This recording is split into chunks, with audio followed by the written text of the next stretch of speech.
जिसका नाम है, बहुत इंपॉर्टेंट चैप्टर है ये।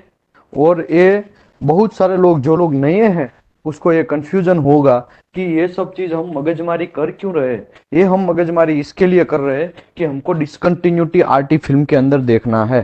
ठीक है, आरटी फिल्म जो है वो डिसकंटिन्यूटी जो है हम लोगों को प्रॉपर मिल जाएगा। अगर आरटी फिल्म के अंदर पहचानना हमको आ जाएगा तो हमको कोई भी मगजमारी नहीं होगा, कोई भी मसला नहीं होगा। आई थिंक मेरी आवाज आ रही है, राइट? बहुत सारे लोग बोल रहे हैं मेरी आवाज आ रही है। कुछ कोई लोग बोल के मुझे बोल सकता है, आवाज करके बोल सर सकता आ है। रहा है। Audio video yes sir okay, thank you very much everybody.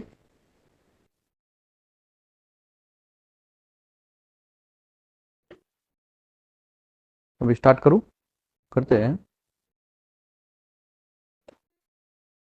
ये चैप्टर आप दोनों के लिए बहुत इंपॉर्टेंट है, ठीक है?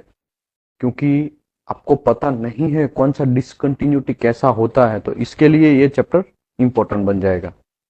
तो आप इसको 2 से 3 बार करिएगा, छोड़ने का नहीं, ठीक है?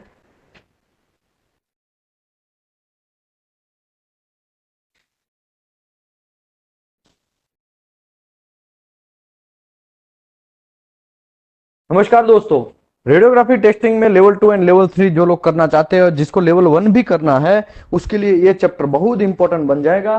Chapter number 17, discontinuity. पहले तो कितनी टाइप की डिसकंटिन्यूटी है और वो डिसकंटिन्यूटी कहां से आती है, देयर ओरिजिन एंड टाइप्स, उसके कितने टाइप्स पड़ते हैं, उसके बारे में ये पूरा का पूरा चैप्टर है। और आज तक हमने बहुत सारे सेशन कर चुके हैं, बहुत सारे यूट्यूब में भी डाले हुए, बहुत सारे यूट्यूब में नहीं भी डाले हुए हैं। तो यहाँ रिकॉर्डेड ऑलरेडी दीपेश पटेल के पास है, तो आप उससे आप रिकॉर्ड वीडियो ले सकते हैं। यहाँ पे हमने ये सब चीज ऑलरेडी डिस्कस कर चुके हैं बहुत सारा चैप्टर में। आज हम पहुंचे हैं चैप्टर नंबर 17, और ये तो हम लोग ऑनलाइन भी करते हैं, ऑफलाइन भी करते हैं, लेकिन आज मैंने जल्दी ले लिया है। उसका रीजन ये है कि जल्दी आप चैप्टर फिनिश करेंगे तो मुझे जल्दी मैग्नेटिक पार्टिकल टेस्ट में जाना है।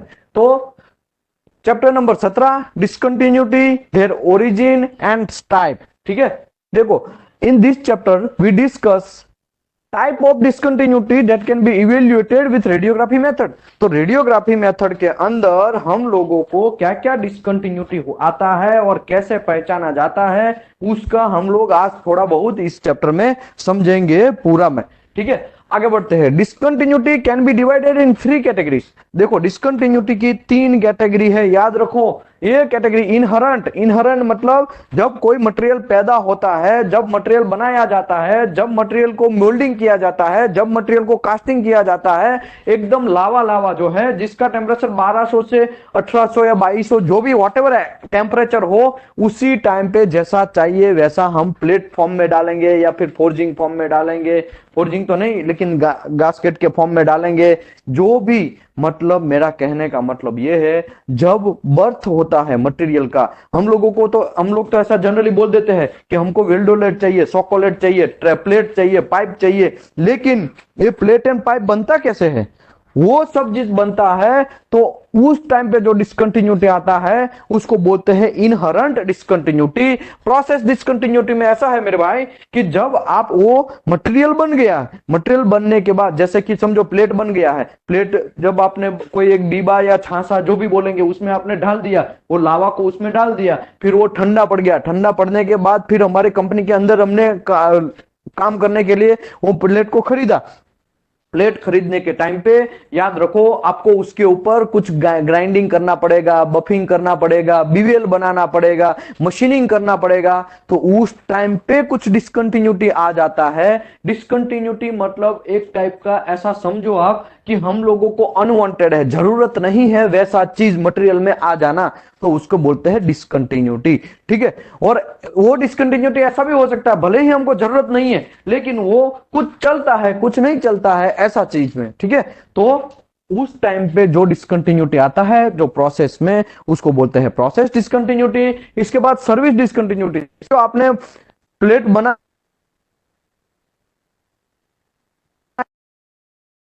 आपके कंपनी के अंदर आया, फिर मटेरियल खरीदने के बाद उसको आप रोलिंग करेंगे, वेसल बनाना, हीट एक्सचेंजर बनाना, पाइपिंग करना, जो भी व्हाटएवर जो भी आपको बनाना है, वो प्लेट के अंदर आप काटेंगे, काट कूट करेंगे, तो वो हो गया प्रोसेस में। लेकिन वो बनने के बाद पूरा का पूरा समझो प्रेशर वेसल तैयार हो गया, पूरा इक्विपमेंट प्रिपेयर हो गया, तो वो जो इक्विपमेंट है वो जाएगा साइट पे, या तो जहां पे उसका यूजेज है वहां पे जाएगा, और वहां पे फिर वहां जो यूजेज है, जैसे कि सल्फ्यूरिक एसिड के लिए वो वेसल था तो उसके अंदर सल्फ्यूरिक एसिड फ्लो होगा, या तो उसके अंदर मीथेन जाएगा, इथेन जाएगा, प्रोपेन जाएगा, या तो कोई क्रैकिंग इंस्ट्रूमेंट में यूज होगा, या तो अंदर कॉल जाएगा, वो अंदर जलेगा, मतलब वो प्रोसेस हुआ।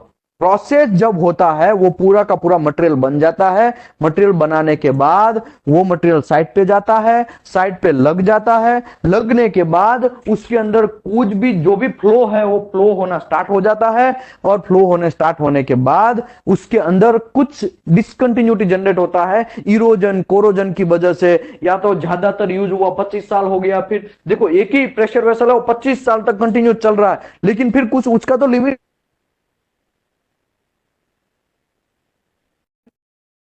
हो जाएगा, या बाहर से कोरोजन सड़ जाएगा मटेरियल, तो उस टाइम पे वो जो डिसकंटिन्यूटी है उसको बोलते हैं सर्विस डिसकंटिन्यूटी। तो ये तीन चीज माइंड में आप फंसा लो कि भाई inherent discontinuity, process discontinuity and service discontinuity. तो ये तीनों डिसकंटिन्यूटी के बारे में हम एक बाय पॉइंट एकदम डेप्थ में डिस्कस करने जा रहे हैं। पहला है inherent discontinuity are usually formed when the metal is molted. जब मेटल मोल्टिंग कंडीशन में होगा, इनहरेंट डिसकंटिन्यूटी का डिस्कस कर रहे हैं, ठीक है। यहां पे मैंने कलर भी अलग से कलर किया है उसका।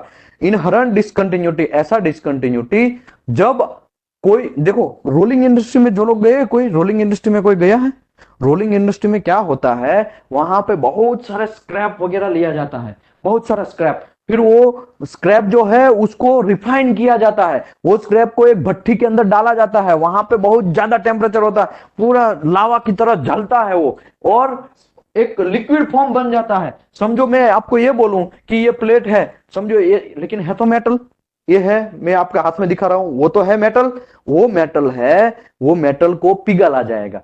पिघला मतलब ये एक को नहीं पिघला जाएगा, ऐसे बहुत बड़ा सा एक वॉल रहेगा, उसमें बहुत सारा चीज डाला जाएगा और पिघला जाएगा, और पिघलने के टाइम पे उसका लावा जो बनेगा उसमें छाटा जाएगा, ऊपर से कुछ कचरा निकाल दिया जाएगा, फिर नीचे का जो लावा बचा है उसको कुछ मेटल फॉर्म में प्योर किया जाएगा। समझो आपको बीम बनाना है, तो बीम के शेप का एक बीबा रहेगा या छासा रहेगा, उसके ऊपर डालने का है, टेम्परेचर गर्म ही होगा, उसके आपने देख भी लिया दूर से तो भी आपको गर्म लगेगा, वो इतना बहुत गर्म होगा, ठीक है। रोलिंग इंडस्ट्री में जब जाएंगे तो आपको ये सब चीज एक्सपीरियंस होगा, या तो फोर्जिंग कास्टिंग इंडस्ट्री में जाएंगे तो आपको एक्सपीरियंस हुआ होगा ऐसा, ठीक है। अभी क्या होगा, उसको ढलने के बाद धीरे धीरे उसको ठंडा, एक उसका प्रोसेस सिस्टम है, एक प्रोसेस है, धीरे ठंडा किया जाएगा, या तो फिर लंबा टेढ़ा मेढ़ा जैसा करना है उसको शेप दिया जाएगा, और धीरे धीरे आगे बढ़ाया जाएगा मटेरियल को, और लास्ट में हमको प्रोडक्ट मिलेगा, कोई बीम मिलेगा या तो कोई प्लेट मिलेगा, जो भी प्रोडक्ट चाहिए वो मिलेगा। तो उस टाइम पे वो लावा डालने के टाइम पे भाई सब कुछ पोरोसिटी अंदर बैठ जाएगा, एयर बैठ जाएगा। वो लावा डालने के टाइम पे कुछ दूसरा ही कचरा, मटेरियल से कुछ दूसरा ही मिट्टी अंदर गिर जाएगा, मिट्टी रहेगा, वो भी हो सकता है। और ऐसा भी हो सकता है कार्बन स्टील का काम कर रहे साला एल्यूमिनियम का एक टुकड़ा गिर गया है, तो वो भी हो जाएगा।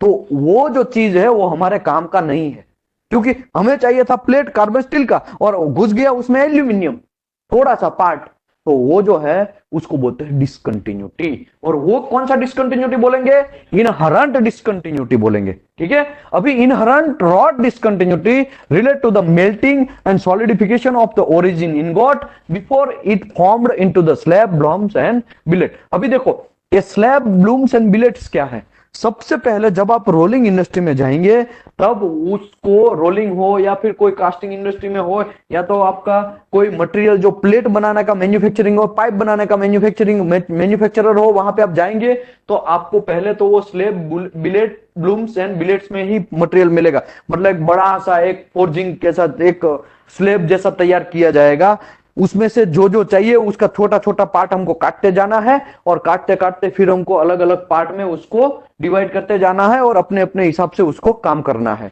ठीक है। ऐसा होता है, ये नया कोई रॉकेट नहीं है। बहुत सारे लोग बोलेंगे ये स्लेब, ब्लूम एंड बिलेट्स है क्या? स्लेब, ब्लूम, बिलेट्स ऐसा है कि स्लेब है वो बड़ा पार्ट है, ब्लूम से उसका थोड़ा उसमें कट करके दो पार्ट कर दिया, और बिलेट से और छोटा कर दिया, ऐसा समझो आप। टेम्पररी, टेम्पररी आप ऐसा समझो। बाकी आगे चैप्टर आएगा, स्पेशल चैप्टर है स्लेब ब्लूम्स एंड बिलेट का, उस टाइम पे भी मैं आपको समझाएगा कि रोलिंग में एक काम क्या है, फिर प्लेट बनाने में कैसा काम आएगा। वो आई थिंक मैंने ये सब चीज समझाया, सीस्विप 3.1 के चैप्टर में ये सब चीज समझाया हुआ है। ये भी सीरीज यूट्यूब में अवेलेबल है, आप देख सकते हैं एकदम लाइन बाय लाइन डेप्थ में, ठीक है। ओके, अभी आगे बढ़ते हैं। जब ये स्लेब ब्लूम बिलेट्स बनाने से पहले जब मटेरियल को मेल्टिंग किया जाता है, वो मटेरियल जो है, वो मटेरियल है मेरे भाई, उसको सॉलिडिफिकेशन किया जाता है। ओरिजिनल इनगोट, ओरिजिनल इनगोट मतलब एक छांसा, एक बीबा, क्या बोलेंगे आप क्या बोलते हैं उसको? सांचा बोलते हैं आप, और क्या बोलते हैं? कोई पात्र जिसमें हम लोगों को मटेरियल शेप आ जाएगा वैसा, ठीक है, ऐसा, ठीक है। तो वो ओरिजिनल इनगोट में जब डालेंगे तब उसका धीरे धीरे धीरे धीरे ठंडा पड़ता जाएगा। समझो मैं आपको ये बोलूं 2400 डिग्री टेम्परेचर है तो फिर 1200 आएगा, 1200 से 600 आएगा, धीरे धीरे एटमॉस्फेरिक टेम्परेचर में आ जाएगा। उस टाइम पे डिसकंटिन्यूटी अंदर जनरेट हो जाएगा। श्रिंकेज केविटी है, कोल्ड शर्ट है, ऐसे बहुत सारे हैं, आगे एक एक पॉइंट आएगा तो मैं समझाता हूं। लेकिन ऐसा डिसकंटिन्यूटी जनरेट होगा इनगोट के अंदर, किसके अंदर? इनगोट के अंदर, छाछा के अंदर, बीबा के अंदर, ऐसा आप समझो, ठीक है। ओके, अभी इनहेरेंट कास्ट डिसकंटिन्यूटी, ये था रॉड डिसकंटिन्यूटी, ये cast discontinuity related to melting, casting and solidification. Casting article, कोई कास्टिंग करता है पता है? कास्टिंग इंडस्ट्री में हम गए हैं, उसमें क्या होता है, हमारे पास एक छाछा होता है लेकिन उसमें सैंड होता है, उसमें ऐसा एक वॉल वगैरह सब अच्छा सा मस्त चकाचक, उसमें धीरे धीरे डालेंगे तो वो उसका शेप बना लेगा। फिर लास्ट में क्या करना है, धीरे धीरे हमको सैंड को निकाल देना है, ठीक है। गेट रहता है, यस, उसका एक गेट रहता है, राइट, ठीक है। तो ये भी usually cause by inherent variable such as inadequate feeding. Proper आप फीड नहीं कर रहे, या तो फीड कर रहे हैं तो थोड़ा बहुत बाहर चला जा रहा है। फीड मतलब वो जो मेल्ट हो चुका है 2400 या 1200 जो भी आप समझो, टेम्परेचर बहुत ज्यादा है, लावा है एकदम, और ज्वालामुखी फटता है तो उसमें से क्या निकलता है? लावा निकलता है। तो वही लावा, ऐसा समझो आप माइंड में अभी समझो, वो नहीं है, ठीक है, लेकिन ऐसा ऐसा होता है गरम गरम एकदम धक धक रेड कलर का। अभी उसको जब आप प्योर करेंगे लेकिन उसका ढक्कन ही छोटा होगा डालने का, तो क्या होगा, तो थोड़ा बहुत बाहर निकल जाएगा, तो उस टाइम पे भी डिसकंटिन्यूटी जनरेट हो सकता है। ऐसा भी हो सकता है कि पूरा पूरा अंदर ना जाए, उस टाइम पे भी निकल हो सकता है। गेटिंग प्रॉपर नहीं है उसका, मतलब जो देखो जब ये डालते हैं ना तब गैसेस बहुत ज्यादा निकलते हैं, वो गैस को बाहर निकलने देना है। अगर वही गैस वो मेल्ट के अंदर फंस गया तो फिर वो पोरोसिटी कन्वर्ट हो जाएगा, समझे आप? तो वो भी एक इंपॉर्टेंट बात है, तो ये भी समझना है। गेटिंग एक्सेसिव प्यूरिंग टेम्परेचर, टेम्परेचर ही ज्यादा हो जाएगा, ये भी हो सकता है। टेम्परेचर कम हो जाए, प्यूरिंग करते करते ऐसा ही हो जाए कि ऐसा डालते डालते रास्ते में ही वो ठंडा हो जाए तो फिर वो नीचे गिरे ही नहीं, ऐसा भी हो सकता है। तो ये सब चीज एंड एंट्रैप्ड गैसेस, गैस भी अंदर हो जाता है। अंदर गैस जो है, अभी क्या होगा, गैस तो एटमॉस्फेयर को निकलना है, लेकिन टेम्परेचर ही एडिक्टिव नहीं है, टेम्परेचर ही प्रॉपर नहीं है। आप डालेंगे, जैसे ही डालेंगे गैस को तो तुरंत बाहर निकलना, लेकिन तुरंत ठंडा हो जाएगा। मेटल जो है वो तुरंत ठंडा हो जाएगा, तो गैस को बाहर निकलना था, लेकिन भाई साहब पहले क्या हो गया, ठंडा हो गया, तो अभी गैस अंदर फंस जाएगा। वो जो फंसा गैस उसी को बोलते हैं एंट्रैप्ड गैस।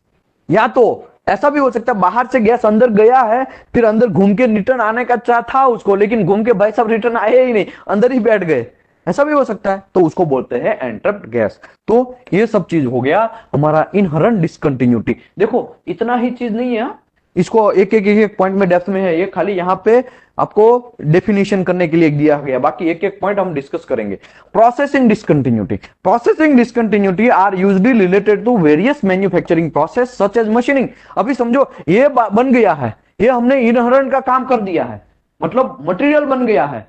इनहेरेंट डिसकंटिन्यूटी आया था वो सब छोड़ो, ठीक है, वो तो आया था, हम लोग शायद उसको निकालेंगे भी, लेकिन समझो मटेरियल बन गया है स्लेब ब्लूम्स एंड बिलेट्स में, फिर उसको हम काट के ग्राइंडिंग करके कुछ पार्ट में हमको कन्वर्ट करना है। लॉन्ग सिम किसी का फिटअप वही प्लेट को छोटा काट के लॉन्ग सिम करना है या सब सिम करना है, या वो पाइप को हमको, प्लेट है या पाइप है उसको काट के हमको छोटा पाइप करना है, बड़ा पाइप करना है, उस टाइम पे हम ग्राइंडिंग करेंगे या तो मशीनिंग करेंगे, तो वो मशीनिंग के टाइम पे भी डिसकंटिन्यूटी आ सकता है। ऐसा हो सकता है ना, क्रैक हो जाएगा, ऐसा भी हो सकता है। ग्राइंडिंग करने के बाद आप जहां तहां खड्डा कर देंगे तो अभी वो उसको भरेंगे तो डिसकंटिन्यूटी आएगा, राइट। और ऐसा भी हो सकता है कि भले ही मेटल एकदम चकाचक है, उसको आपने काटा लेकिन पहले से ही डिसकंटिन्यूटी उसमें था ही, तो वो ओपन हो जाएगा सरफेस के ऊपर, ये भी हो सकता है। तो जब मशीनिंग करेंगे या फॉर्मिंग करेंगे या एक्सट्रूडिंग करेंगे, फॉर्मिंग मतलब उसको एकदम जोर जोर से ऊपर से खींचना, समझे। फॉर्मिंग मतलब फोर्जिंग जो हम करते हैं ना, फोर्जिंग आपने देखा होगा ना, ये दीपेश पटेल डेली डालता रहता है ना, वो कभी कभी ऐसा वीडियो डालता है, ठीक है ना। और ऐसा फोर्जिंग करेंगे, फोर्जिंग जब करेंगे उस टाइम पे भी, फॉर्मिंग जब करेंगे तब भी डिसकंटिन्यूटी आने का चांसेस है। एक्सट्रूडिंग, एक्सट्रूडिंग मतलब समझो मेटल ऐसा है उसको मैं खींचेगा, चिंगम की तरह खींचेगा, चिंगम की तरह अगर खींचा, ऐसा भी जरूरत पड़ता है ना हमको। अब मेरा ये मेरे पास कहाँ गया इलेक्ट्रोड, हाँ ये इलेक्ट्रोड है, देखो ये किसका है, निकल क्रोम मोली 3 का, पकड़ो ये इलेक्ट्रोड, एक इलेक्ट्रोड आप पकड़ो, एक मिनट, 3 4 बहुत सारे इलेक्ट्रोड है, देखो ये इलेक्ट्रोड बनाने के टाइम पे हमको ये एक्सट्रूडिंग करना पड़ेगा मेरे भाई। जब ये ऐसा तो मेटल हमको मिलेगा नहीं, एक छोटा सा डायमीटर वाला 315 या 4 डाया का या 5 डाया का हमको मिलेगा नहीं।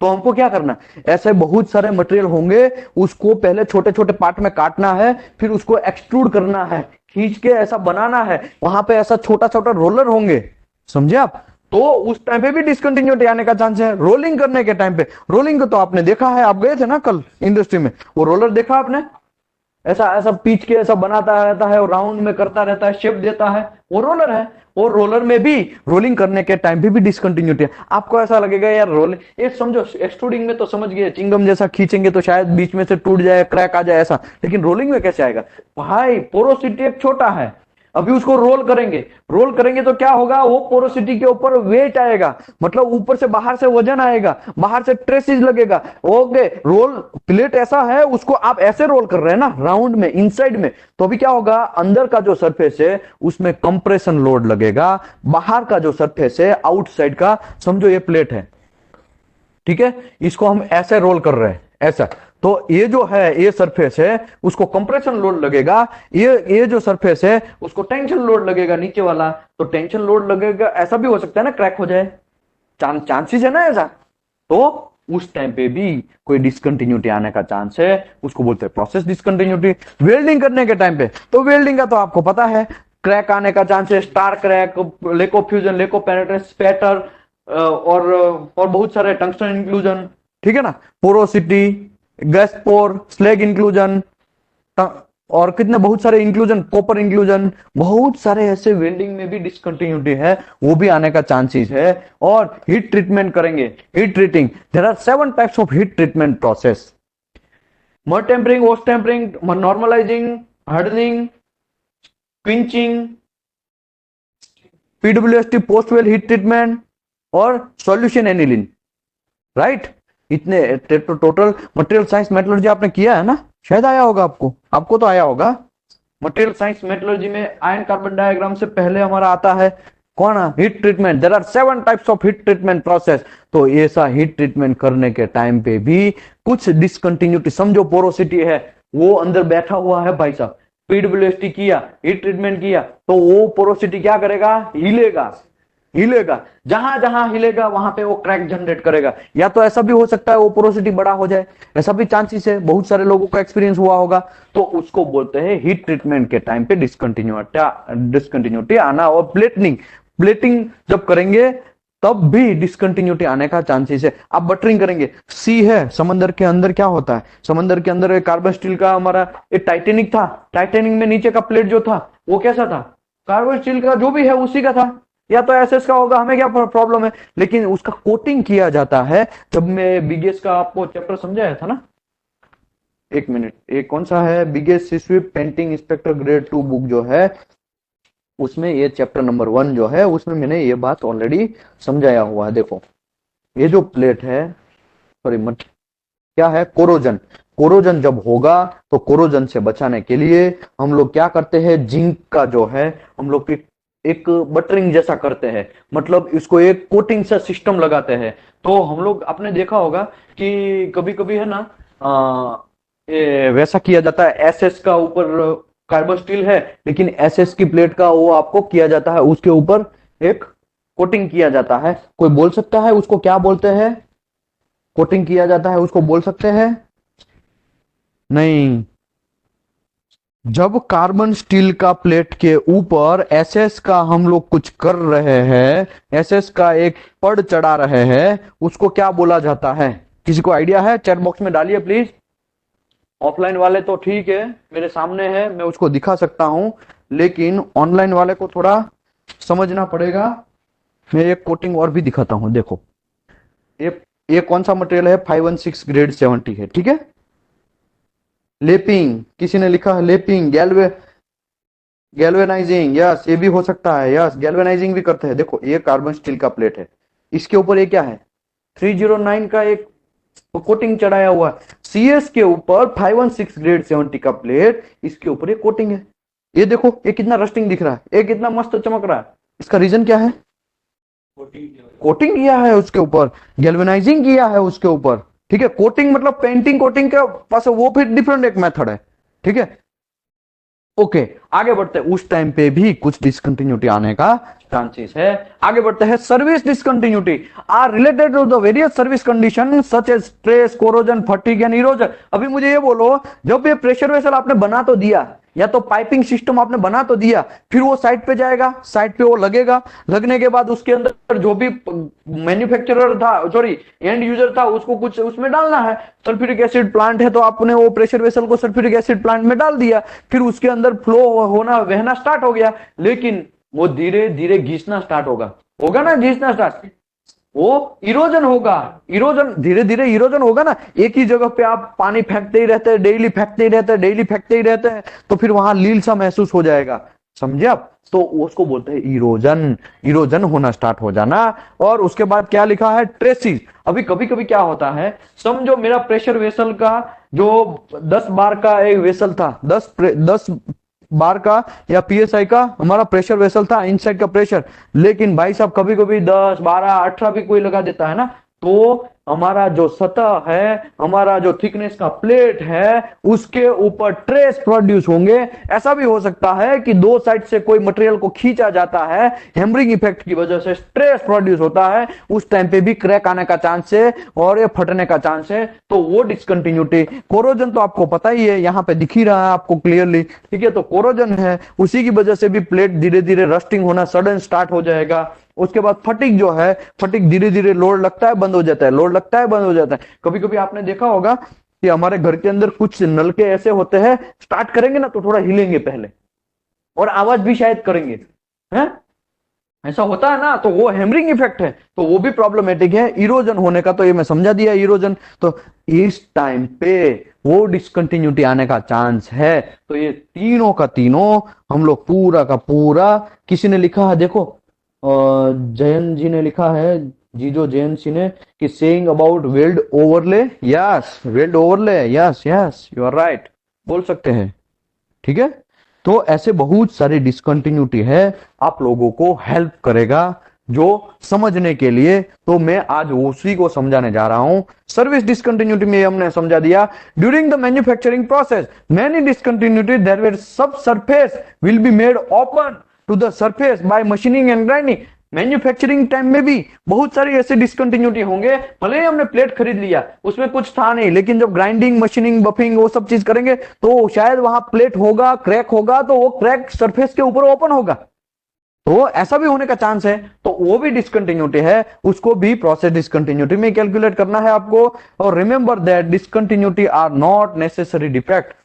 देखो बहुत इंपॉर्टेंट पॉइंट है, याद रखो, remember that discontinuity are not necessary defect. ऐसा जरूरी नहीं है कि डिसकंटिन्यूटी आया वो डिफेक्ट ही मान लेना है। ऐसा भी हो सकता है कि वो डिसकंटिन्यूटी एक्सेप्ट भी हो जाए। एक्सेप्टेंस लिमिट का एक्सेप्टेंस क्राइटेरिया मैंने करवाया था ना 2-3 दिन पहले, तो उसमें ऐसा भी है कि भाई आपको वो एक्सेप्ट भी हो जाए, तब उसको डिसकंटिन्यूटी गिनना है, आपको डिफेक्ट नहीं गिनना। हाँ, डिफेक्ट ऐसा है कि आपको वो जरूरत है ही नहीं, उसको काटना ही पड़ेगा, ग्राइंडिंग करके व्हाटएवर जो भी प्रोसेस से आप रिपेयर करो, रिपेयर करके उसको निकालो, तो उसी को बोलते हैं कि भाई ऐसा जरूरी नहीं है, डिसकंटिन्यूटी है, नॉट नेसेसरी, ऐसा जरूरी नहीं है कोई उसको डिफेक्ट ही मानना है आपको। यस, लेकिन any indication that is found by inspector is called discontinuity. हाँ, कोई भी इंडिकेशन मिलता है उसको पहले आपको तो क्या बोलना है, डिसकंटिन्यूटी ही बोलना है। आप ऐसा नहीं बोल सकते हाँ ये क्रैक आ गया है, ओके क्रैक है, सीधा आप क्रैक नहीं बोलने हैं, आपको उसको क्या बोलना है, डिसकंटिन्यूटी। फिर आपको एक्सेप्टेंस स्टैंडर्ड देखना है, कोड स्टैंडर्ड हो या स्पेसिफिकेशन हो, उसमें देखना है एक्सेप्ट है कि नहीं एक्सेप्ट है। नहीं एक्सेप्ट है तो फिर उसका नाम गिराना है आपको कि हाँ दिस इज अ क्रैक, ये डिफेक्ट, दिस इज डिफेक्ट, ऐसा आप बोल सकते हैं। लेकिन पहले ही जाके बोल दिया ये तो पोरोसिटी है, भाई हमको भी पता है डिसकंटिन्यूटी आया है, वो पोरोसिटी है, लेकिन वो एक्सेप्ट भी हो सकता है ना, तो इसके लिए आपको उसको डिसकंटिन्यू, इसी के लिए तो मैं यही वर्ड यूज कर रहा हूं, डिसकंटिन्यूटी। डिसकंटिन्यूटी मतलब मटेरियल में हमको जरूरत नहीं है वैसा चीज। ऐसा भी हो सकता है कि वो एक्सेप्ट भले ही हो जाए, ठीक है। तो कल अपना एक क्वेश्चन पूछा था डिसकंटिन्यूटी क्या है, शायद 2-3 दिन पहले पूछा था, राइट। आगे बढ़ते हैं। Any discontinuity that is found by inspector is called discontinuity until it can be identify and evaluated the effect it will have on the service of the part. ठीक है, आगे बढ़ते हैं। अभी देखो इनहरेंट डिसकंटिन्यूटी के बारे में अभी डेप्थ में जाते हैं, ठीक है। 3 डिसकंटिन्यूटी टाइप है, 3 डिसकंटिन्यूटी के 3 टाइप है, inherent discontinuity, process discontinuity and service discontinuity. तो तीनों का हम एक एक classification of discontinuity by origin. उसका ओरिजिन, ओरिजिन मतलब क्या है, बहुत सारे लोग यहां पे कंफ्यूज हो गए। ओरिजिन, ओरिजिन मतलब उसका बर्थ प्लेस, ओरिजिन मतलब कहां से वो मटेरियल आया है वो जगह, ओरिजिन मतलब वो मटेरियल कैसे बना है वो एरिया, ऐसा आप समझ लो अभी टेम्पररी। ओरिजिन मतलब उसका बर्थ प्लेस, ठीक है। आगे, inherent discontinuity related to the original metal melting and solidification of the metal in ingot in और कास्टिंग। देखो, inherent discontinuity relate to the original melting, original melting, जब ये इनगोट है, समझो ये छाछा है, बीबा है, जो भी समझना है समझो, ये इनगोट है, मैं यहाँ पे रेड कलर का राउंड किया है, वो इनगोट है, उसके अंदर आपको मेटल को प्योर करना है। क्या करना है, मेटल को प्योर करना है, प्योर मतलब डालना है। तो बाहर से जब आप डालेंगे तो ऐसा हो सकता है ऐसे ऐसे वो भरेगा, ऐसा ऐसा भरेगा, ऐसा भी हो सकता है धीरे धीरे ऐसा भरे, और यहाँ पे ऐसा भी हो सकता है शायद यहाँ पे जगह रह जाए, यहाँ पे जगह रह जाए, यहाँ पे जगह रह जाए, तो वो डिसकंटिन्यूटी बन जाएगा। क्यों, क्योंकि जब आप उसके अंदर डालेंगे तब धीरे धीरे टेम्परेचर सडनली फॉल होना स्टार्ट होगा।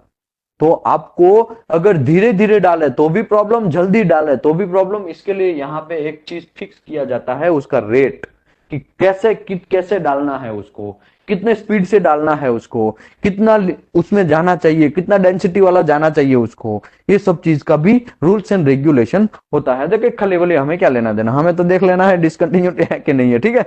आगे बढ़ते हैं। तो typical discontinuity found in ingot, देखो typical discontinuity found in ingot are inclusion. तो टिपिकली जनरली क्या मिलता है, इंक्लूजन। इंक्लूजन क्या चीज है, इंक्लूजन मतलब जो मेटल है धारों के हमको अंदर डालना है। ऐसा सोचो कि कार्बन स्टील अंदर घुसाना है, 516 ग्रेड 70 डालना है हमको, प्योर करना है। तो 516 ग्रेड 70 प्योर करेंगे, लेकिन इसके अंदर कोई कॉपर घुस जाएगा तो उसको बोलते हैं इंक्लूजन। ऐसा भी हो सकता है उसके अंदर कोई डस्ट घुस जाए तो उसको इंक्लूजन, कोई कचरा फंस जाए तो इंक्लूजन, कोई मटेरियल के सिवा कोई और भाई साहब अंदर घुस जाए उसको बोलना है हमको इंक्लूजन, ठीक है। आगे, ब्लो होल्स। ब्लो होल्स क्या है, मतलब एक एयर है, एक वन ऑफ द गैसेज है, ठीक है। ओके, पाइप्स, पाइप्स मतलब यहां पे जनरेट होता है। पाइप मतलब ऐसा चीज जब आप इनगोट प्यूरिंग करते हैं तो धीरे धीरे धीरे वहां पे एक शेड सा बन जाता है, उसको पाइप डिसकंटिन्यूटी। पाइप मतलब हमारा वो पाइप नहीं है, उसको कंफ्यूज नहीं करने का, ये डिसकंटिन्यूटी का टाइप है। सेग्रेशन, तो एक एक हम लोग डिस्कस करने जाएंगे। Non metallic inclusion such as slag, oxide, sulphide are present in original ingot. देखो non metallic inclusion, non metallic नाम ही उसका देखो ना, नॉन मेटालिक मतलब मेटालिक नहीं है वो। ऐसा हो सकता है कि स्लेग हो जाए, स्लेग मतलब कचरा, वो मिट्टी, ऐसा भी हो जाए, मिट्टी कचरा जो मेटल नहीं है वैसा चीज, मेटल नहीं है वैसा चीज को नॉन मेटालिक बोलेंगे, जैसे कि स्लेग। ऑक्साइड, ऑक्साइड भी ऐसा है, सल्फ्यूरिक ऑक्साइड या तो SOX NOX, वो सब चीज ऑक्साइड है, तो वो ऑक्साइड घुस जाएगा।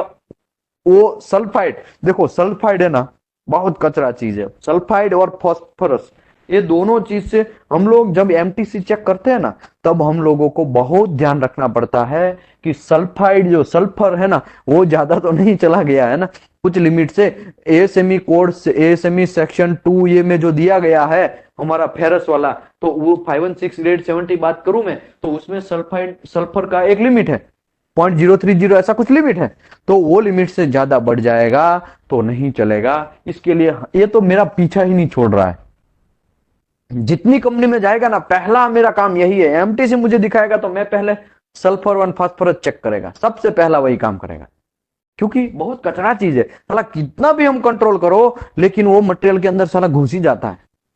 अगर कम सल्फाइड वाला मटेरियल चाहिए तो आपको ज्यादा पैसा देना पड़ेगा, ये भी बात हो गया ना इसका मतलब, तो ये भी है, ध्यान रखो। आगे बढ़ते हैं। ब्लो होल्स मतलब पोर्स, पोर्स मतलब पोरोसिटी, ऐसा समझो आप, are formed by gas which are insoluble in molten metal. देखो फॉर्म्ड बाय गैस, एक तो क्या है ये, blow holes are formed by gas, gas के स्वरूप में है, गैस के स्वरूप में है, एंड विच इज इनसोल्यूएबल, किसके साथ, मोल्टेन मेटल के साथ सॉल्व नहीं होगा, वो एक दूसरे से मिलेगा नहीं, वो तो भाई साहब कॉर्नर पे या बीच में ऐसे ही खड़ा रह जाएगा, जिसको जो करना है करो, वो तो उसके ऊपर से साइड से, वो एक टाइप का एयर है, ऐसा समझो आप। इसके लिए लिखा है formed by gas, gas gas को तो हम एयर ही बोलेंगे, राइट, वो वन ऑफ द गैस जैसा है, और वो विच आर इनसोल्यूएबल, मतलब इनसोल्यूएबल मतलब ऐसा कि पानी के अंदर में एक पत्थर डालू तो वो सॉल्व हो जाएगा इसके साथ, और वही अगर पानी के अंदर में शक्कर डालू तो सॉल्व हो जाएगा। तो पानी के अंदर में शक्कर डाला उसको सोल्यूएबल बोलते हैं, पानी के अंदर पत्थर डाला वो पत्थर है उसको इनसोल्यूएबल बोलते हैं, क्या बोलते हैं, इनसोल्यूएबल।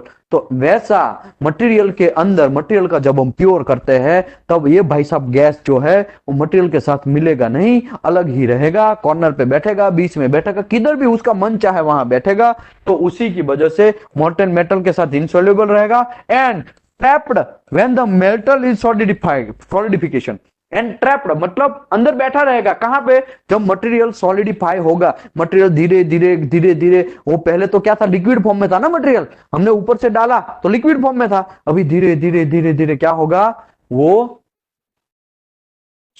टेम्परेचर कम होता जाएगा। भाई सो मत भाई, चाय मंगवाओ भाई, ठीक है सोने का नहीं ठीक है, चलो आगे बढ़ते हैं। ठीक है, देखो इनसॉल्युएबल मतलब ट्रैप हो जाएगा, और ट्रैप होके, जब ट्रैप कब होगा, मेटल जब सॉलिडिफाई होगा तब ट्रैप होगा। ट्रैप मतलब बैठना और कुछ नहीं है, ट्रैप मतलब अपना जगह फिक्स करके बैठ जाएगा वहां पे, ठीक है, ऐसा चीज। आगे बढ़ते हैं। Pipe, pipe is the discontinuity in the centre of the ingot caused by internal shrinkage during solidification। अभी क्या होगा, ये इनगोट है, यहां से मैं यहां से मेटल ऐसा प्योर करता रहता हूं, रेड कलर का ही होता है, ठीक है, रेडिश टाइप का होता रहता है, ठीक है।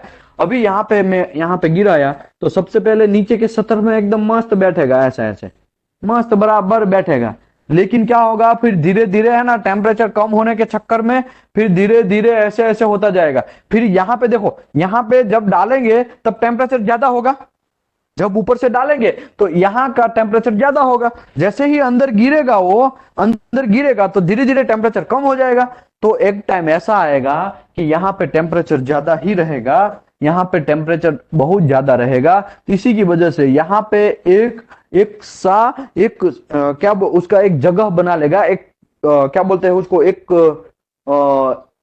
एरो पाथ जैसा बना लेगा वो, ठीक है। अगल बगल में ये सब चीजें ना, वो सॉलिडिफिकेशन हो चुका है, अगल बगल में ये सब सॉलिडिफिकेशन हो चुका है, ठीक है।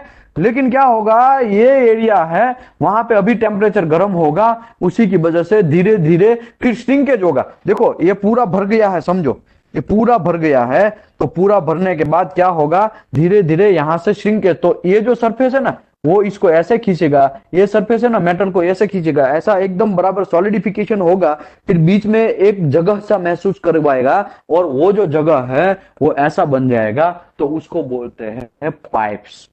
समझ में आया? आगे बढ़ते हैं। लगाते हैं उसके ऊपर से गिराते हैं। हाँ, यहाँ पे तो क्या है ना, ये देखो, ये भी एक वन ऑफ द पाइप जैसा सिस्टम है। वहां पे टेम्परेचर ज्यादा है, लगाते हैं मतलब इसका मुंह खुला है, उसके ऊपर से आपको डालना है। सिस्टम लगाते हैं जिससे कि तेज में नहीं आए। ऐसा भी कर सकते हैं। अब बहुत सारा टेक्नोलॉजी आकर मार्केट में, लेकिन हमें उससे कोई मतलब नहीं है, हमें तो डिसकंटिन्यूटी से मतलब है।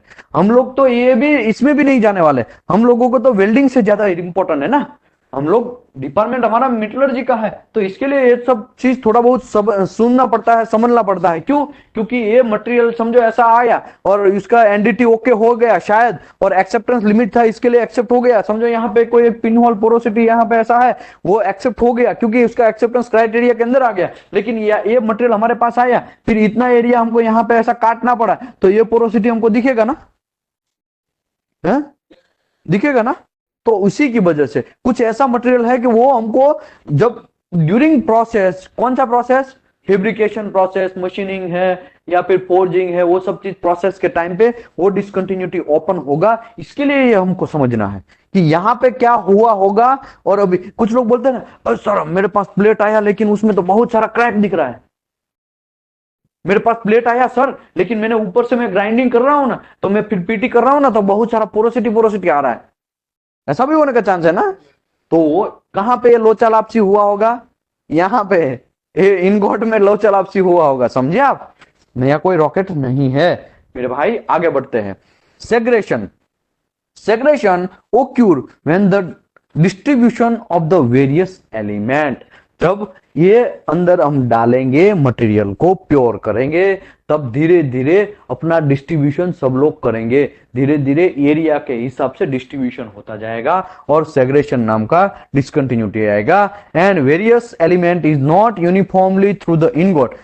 ओके, अभी यहाँ पे टेम्परेचर कुछ अलग होगा, यहाँ पे टेम्परेचर कुछ अलग होगा, यहाँ पे टेम्परेचर कुछ अलग होगा। तो भाई साहब क्या करेंगे, ग्रुप सिस्टम बना लेंगे कि हम तो इतने टेम्परेचर वाले हैं, आप हमारा इतना एरिया इतना टेम्परेचर। हमारे घर में भी ऐसा ग्रुप होता है ना, ये इतना जमीन मेरा, इतना जमीन उसका। जमीन तो एक ही है, जमीन तो एक ही है, मटेरियल एक ही है, कार्बन स्टील ऊपर से प्योर किया तो मटेरियल सब एक ही है, लेकिन उसमें भी जमीन के पार्ट हो जाते हैं ना, इतने तक मेरा ही जमीन, इतने तक मेरा ही जमीन। तो वही सेग्रेशन बोलेंगे उसको, नया कोई रॉकेट नहीं है। ठीक है। तो मटेरियल के अंदर क्या होगा, टेम्परेचर के हिसाब से, अपने अपने हिसाब से वो भाई साहब अलग अलग अपना एरिया पार्ट डिसाइड करेंगे, और वहां से फिर मटेरियल का अंदर का जो पोरस पार्टिकल है, बॉन्डिंग सिस्टम है, वो थोड़ा अलग होगा, अलग अलग होगा। किसी का हम बोलते हैं ना वेल्डिंग है, वेल्डिंग मारते हैं तो हमारा क्या होता है, सेग्रेशन वहां पे भी जनरेट होता है देखा जाए तो। क्यों? वेल्डिंग में हीट इफेक्टेड जोन होता है, होता है। वेल्डिंग मारेंगे और हीट इफेक्टेड जोन दोनों अलग अलग चीज है, लेकिन है किसका part?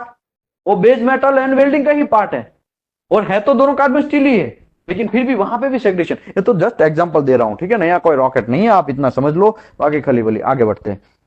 When the ingot is further processed, जब आप इनगोट ये बन गया, इसके बाद इसका हम प्रोसेस करेंगे, क्या करेंगे, स्लैब में काटेंगे, ब्लूम्स में या बिलेट्स में उसको काट डालेंगे, बहुत सारे पार्ट। क्योंकि ये तो भाई बहुत बड़ा एक रूम जितना बड़ा बड़ा बनता है। शायद ऐसा भी होता है, ये रूम जितना बड़ा बना है उतना मेटल का ऐसा सॉलिडिफिकेशन हुआ है, तो ये क्या पूरा का पूरा हम कंपनी के अंदर भेज देंगे? ऐसा नहीं ना, इसका छोटे छोटे पार्ट करेंगे, प्लेट के हिसाब से पार्ट करेंगे। वो प्लेट समझो छोटा छोटा छोटा छोटा जितना थिकनेस का रिक्वायरमेंट है उसके हिसाब से वो प्लेट काट दिया, फिर अलग अलग मटेरियल कंपनी को देंगे कि हाँ भाई ये प्लेट ले लो, ये प्लेट, ऐसा करके, ठीक है ना। तो ऐसा ही है यहाँ पे। When the ingot is further processing into the slab, blooms and billet, it is the possible to about discontinuity to change the size and shape.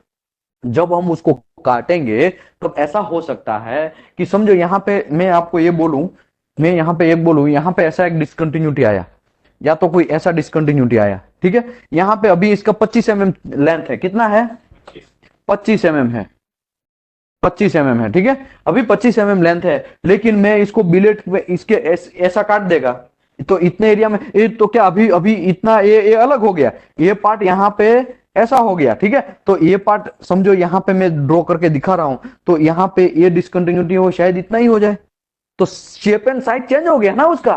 तो ऐसा कहने का मतलब है यहाँ का नया कोई रॉकेट नहीं है। आगे बढ़ते हैं। The discontinuity after rolling, the formed are called lamination stringencies। जब आप डिसकंटिन्यूटी रोल होता है, डिसकंटिन्यूटी जब उसके ऊपर वेट आता है, उसको रोलिंग किया जाता है, तो ऐसा भी हो सकता है वो पोरोसिटी बड़ा हो जाए, वो पोरोसिटी क्रैक के अंदर जनरेट हो जाए, ऐसा भी हो सकता है। तो यही है, लेमिनेशन बन जाए। वो ऐसा समझो एक बड़ा सा पोरोसिटी है, उसको ऐसा दबाएंगे दबाएंगे। रोटी घर पे हम हमारा मदर बनाता है तो क्या होता है, उसके अंदर कभी कभी एयर आ जाता है तो वो एयर आगे आगे बढ़ता रहता है, पता है ना, लोगों को देखा होगा, ये प्रैक्टिकल एक्सपीरियंस है। हाँ, मोबाइल में भी ऐसा होता है। ठीक है, लेमिनेशन, मोबाइल में लेमिनेशन करते हैं, बहुत एग्जांपल अच्छा दिया आपने। मोबाइल में जब लेमिनेशन करते हैं तो उसमें एयर बच जाता है, पता है, फिर एयर को धीरे धीरे धीरे निकालने के लिए हमको क्या करना पड़ता है, आगे आगे उसको निकालना पड़ता है, उंगली से दबा दबा के। अगर नहीं दबाया तो फिर वहां पे अगल बगल में घूमता रहता है, फिर वो एरिया खराब कर देगा। या तो हमको फिर वहां पे एक वॉल करना पड़ेगा, वहां से एयर निकल जाए, लेकिन वॉल भी फिर सक्सेस नहीं होगा, आपको उंगली से ही निकालना चाहिए। लेकिन मटेरियल में क्या होगा, वही चीज जैसे जैसे जहां जहां पे वो रोल होगा, जहां जहां पे वो पास करेगा, जहां जहां से वो चलेगा, वहां पे वो लेमिनेशन जनरेट करता जाएगा। क्या बोलेंगे उसको, लेमिनेशन जनरेट करता जाएगा। ठीक है, वही स्ट्रिंजर, अभी मैं स्ट्रिंजर की बात करता हूं। समझो स्ट्रिंजर एक पोरोसिटी है, उसको रोल किया तो वो पोरोसिटी लंबा हो जाएगा, ऐसा भी होने का चांस है। और वो क्रैक बन जाएगा, ऐसा भी होने का चांस है। उसको बोलते हैं stringer. And seams depend on the type of processing and original type of discontinuity. उसका ओरिजिनल टाइप कौन सा है, उसके हिसाब से ये सब चीज बन जाता है। भाई समझ में आ रहा है कि ऊपर से जा रहा है? भाई ऑनलाइन वाला तो पता नहीं, मैं ऑनलाइन में भी ज्यादा समझ में आ रहा है ना, तो मैं जल्दी जल्दी आगे बढ़ता हूं भाई, चैप्टर बहुत लंबा है। यस, आगे बढ़ते हैं। तो हॉट टैप, हॉट टैप देखो, नया नया नया कुछ चीज आया। Hot tap is usually cropped of remove the most of the discontinuity before ingot in the further process. Hot tap जो है, इसमें भी एक प्रॉब्लमेटिक वर्ड है, वो आप आगे आएगा। हॉट टैप तो मैं समझाएगा। ठीक है, typical inherent discontinuity found in casting. Typical क्या लिखा है, टिपिकल, जनरली हम लोगों को inherent discontinuity found in casting, casting के अंदर ये डिसकंटिन्यूटी ज्यादा मिलते हैं। Cold shut, hot tear, shrinkage cavity, micro shrinkage, blow holes and porosity, ये सब चीज मिलता है। समझो मैं यहां पे एक इन्वर्ट करता हूं, यहां से मटेरियल अंदर घुसाता हूं।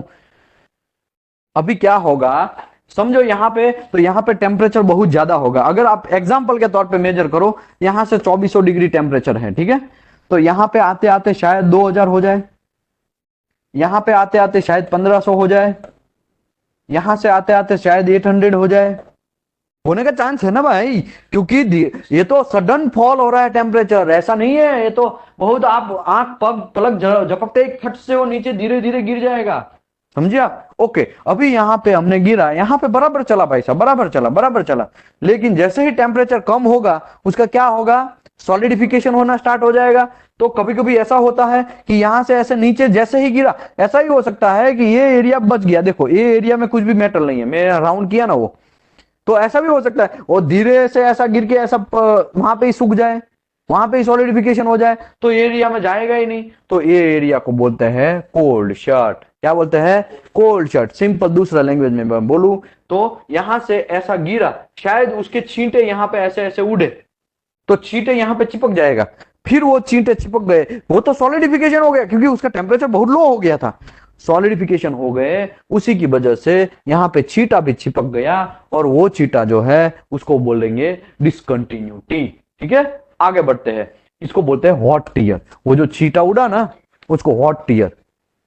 हॉट टीयर, टीयर मतलब आंसू, तो आंसू का ड्रॉप जब जमीन पे गिरेगा तो छींटे छींटे में, या तो छींटे छींटे से ही निकलता है ना नीचे। अभी मैं आपको ये बोलूं, ग्लास के अंदर पानी है, ग्लास के अंदर पानी है, उसको हमारा पैर है, वो उसके थोड़ा दूर ऐसा करके नीचे गिराएंगे पानी को, तो उसके छींटे उड़ेंगे ना, हमको महसूस होगा ना, हाँ हमारा पैर है वो भीग रहा है, थोड़ा थोड़ा उसमें छींटे आ रहे हैं। तो वही छींटे मटेरियल के अंदर भी होते हैं। फिर वो छींटे क्या होते हैं, वहां पे रहते हैं, फिर सूख जाते हैं, सूखने के बाद वो सॉलिडिफिकेशन हो जाते हैं। सॉलिडिफिकेशन होने के बाद फिर वो किसी को ना तो आने देता है, उसके बगल में मिलने देता है, ना तो किसी को उसके साथ मिलाता है। ठीक है, तो वो ऐसा ही रह जाता है। तो वो एरिया उसका एक बाउंड्री क्लियर हो जाता है, वो बाउंड्री के अंदर उसको बोलते हैं हॉट टीयर। क्या बोलते हैं, हॉट टीयर। कोल्ड शट तो मैंने आपको समझा दिया, हॉट टीयर समझा दिया। श्रिंकेज कैविटी, अभी क्या होगा, यहां पे भाई साहब वो टेम्परेचर आया, यहां पे वो टेम्परेचर आया, समझो ये पूरा का पूरा भर गया। अभी टेंडेंसी क्या है, ये जो सरफेस है ना, ये दूसरे कलर का मैं दिखा रहा हूं, शायद और कलर चेंज कर दूं, ये जो ये सरफेस है और यहाँ पे ये सरफेस है, ये दोनों सरफेस क्या करेंगे, ये सरफेस है ना मटेरियल को ऊपर ऊपर खींचेंगे, ये मटेरियल को ऊपर खींचेंगे, यहां से भी वो नीचे खींचेंगे, दोनों अपना अपना एरिया में। यहाँ पे देखो ये सरफेस है, वो इसको मटेरियल को ऐसा खींचेगा, ये सरफेस मटेरियल को ऐसा खींचेगा। तो ऐसा खींचने के टाइम पे वो दोनों के बीच में मटेरियल कम हो जाएगा, मटेरियल कम हो जाएगा ना, वो दोनों जोर से खींचेंगे। भाई हमको दिख नहीं रहा है लेकिन हमको एज्यूम करना है, मटेरियल साइंस मेटलर्जी, उसमें दोनों खींचेंगे तो बीच में ऐसा क्रैक सा महसूस हो जाएगा, ठीक है। तो उसको बोलते हैं श्रिंकेज क्रैक, श्रिंकेज केविटी। अगर छोटा है तो उसको केविटी बोल देना है, बड़ा है तो उसको श्रिंकेज क्रैक बोलना है। नया कोई रॉकेट नहीं है। अभी आप ऐसा सोचेंगे कि ये सरफेस इसको ऊपर क्यों खींच रहा है, भाई वो मटेरियल का टेंडेंसी ही है, ठीक है। Okay, hot dear shrinkage crack occur, there are unequal shrinkage between the light and heavy section as shown below। तो यहाँ पे देखो लाइट एंड हैवी सेक्शन है ना, ये दोनों, ये हॉट टियर है यहाँ पे, और यहाँ पे लाइट एंड हैवी सेक्शन, ये इसका वेट ज्यादा था, यहाँ पे ज्यादा मटेरियल था, इसके लिए इस साइड ज्यादा खींचा, तो इतना एरिया जो भाई साहब है वो बच गया और वहां पे वो क्रैक बना लिया, ठीक है। व्हाट श्रिंकेज क्रैक ऐसा होता है, ऊपर में भी बना लेगा, बीच में भी बना, कोई भरोसा नहीं है भाई। मटेरियल जैसा टेम्परेचर जैसा फीडिंग करेंगे उसके हिसाब से होता है, ठीक है। नया कोई रॉकेट नहीं है। आगे बढ़ते हैं भाई, बहुत लंबा है। Okay, shrinkage cavity are usually caused by lack of enough molten metal. Lack of enough molten metal नहीं है, मतलब मोल्टेन मेटल ज्यादा नहीं डाला गया है, तो श्रिंकेज केविटी बनने का चांस है। मैं आपको बोला ना, दो सरफेस, एक नीचे की साइड खींचेगा, एक ऊपर की साइड खींचेगा, तो फिर क्या होगा, यहाँ पे ये अगर मटेरियल ज्यादा होगा, ऊपर से थोड़ा फोर्स से और ज्यादा डाल दिया, थोड़ा एक्स्ट्रा माल डाल दिया, मटेरियल डाल दिया, तो प्रॉब्लम नहीं है। लेकिन ये अभी पूरा का पूरा हो चुका है, अभी ये सरफेस इस साइड खींचेगा, ये सरफेस इस साइड खींचेगा, उसी के चक्कर में भाई साहब बीच में गैप रह जाएगा। अगर वहां पे मटेरियल प्योर कर दे तो प्रॉब्लम नहीं है, लेकिन मटेरियल है ही नहीं, उतना ही है, उतने ही मटेरियल में भाई साहब को एडजस्ट करना है, उसी की वजह से श्रिंकेज केविटी आने का चांस है। इसके लिए लिखा है shrinkage cavity are usually caused by lack of enough molten metal, मतलब मोल्टेन मेटल प्रॉपर्ली ज्यादा डाला ही नहीं गया है, उतना ही डाला गया है to fill the space create by the shrinkage. वो अगर उसको फिल करना है, ज्यादा मटेरियल डाल देंगे तो काम बन जाएगा, लेकिन ऐसा होता नहीं है, उसी की वजह से वहां पे भाई साहब ऐसे ही पड़े रहते हैं। Similar to the pipe ingot, pipe ingot जैसा ही है। Okay, micro shrinkage usually many small subsurface hole and appear at the gate of the casting. तो माइक्रो श्रिंकेज भी यहाँ पे दिखाया गया है, वो भी ऐसा होता है। ब्लो होल्स भी मैं आपको समझाया, वो भी है। उसके बाद पोरोसिटी मैंने समझाया, एंट्रैप गैस है वो, और वो गैस जब ये सरफेस सॉलिडिफिकेशन होगा तो वो बाहर नहीं निकल पाएगा, उसी की वजह से होता है, ये चीज है। ओके, अभी आते हैं प्रोसेस डिसकंटिन्यूटी के ऊपर। ये सब चीज क्या था, इनहरेंट डिसकंटिन्यूटी था। अभी हम लोग डिस्कस करेंगे किसका, प्रोसेस डिसकंटिन्यूटी के ऊपर। प्रोसेस डिसकंटिन्यूटी किसका है, हमारे काम का चीज है और हमारे फैब्रिकेशन में यूज करना है हमको, वो उसी को तो समझने के लिए तो हम लोग ये आरटी कर रहे हैं, राइट। आगे बढ़ते हैं।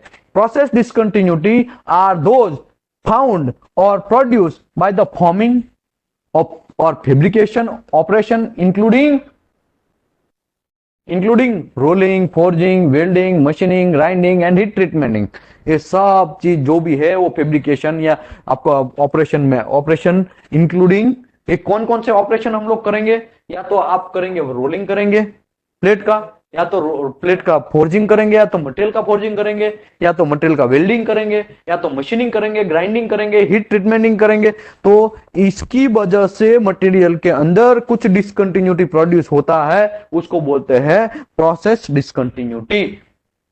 As a billet is flattered and spread out, non-metallic inclusion may cause the lamination। non-metallic inclusion समझो आया, समझो यहाँ पे कोई एक नॉन मेटालिक इंक्लूजन पड़ा हुआ है, नॉन मेटालिक समझो ऐसा है यहाँ पे कचरा पड़ा हुआ है, तो वो कचरा क्या होगा, जब रोलिंग करेंगे या तो रोलिंग जब करेंगे तो वो कचरा थोड़ा आगे पीछे हिलेगा, अदरवाइज नहीं भी हिला तो उसको हम लोग ऐसा चीरेंगे, हम लोगों को दिखने के लिए। देखो ऐसा चीरा हुआ नहीं है, ठीक है, इसको खाली जूम करके दिखाया हुआ है, नया कोई रॉकेट नहीं है, लेकिन ये हमको पकड़ने के लिए क्या करना पड़ेगा, यूटी करना पड़ेगा। लैमिनेशन है वो बहुत डेंजर चीज है, पता है ना आपको, लेमिनेशन है, जनरली हम लोगों को मटेरियल जो है मिलता है तब लेमिनेशन ज्यादातर चेक किया जाता है ओरिजिनल मटेरियल के अंदर।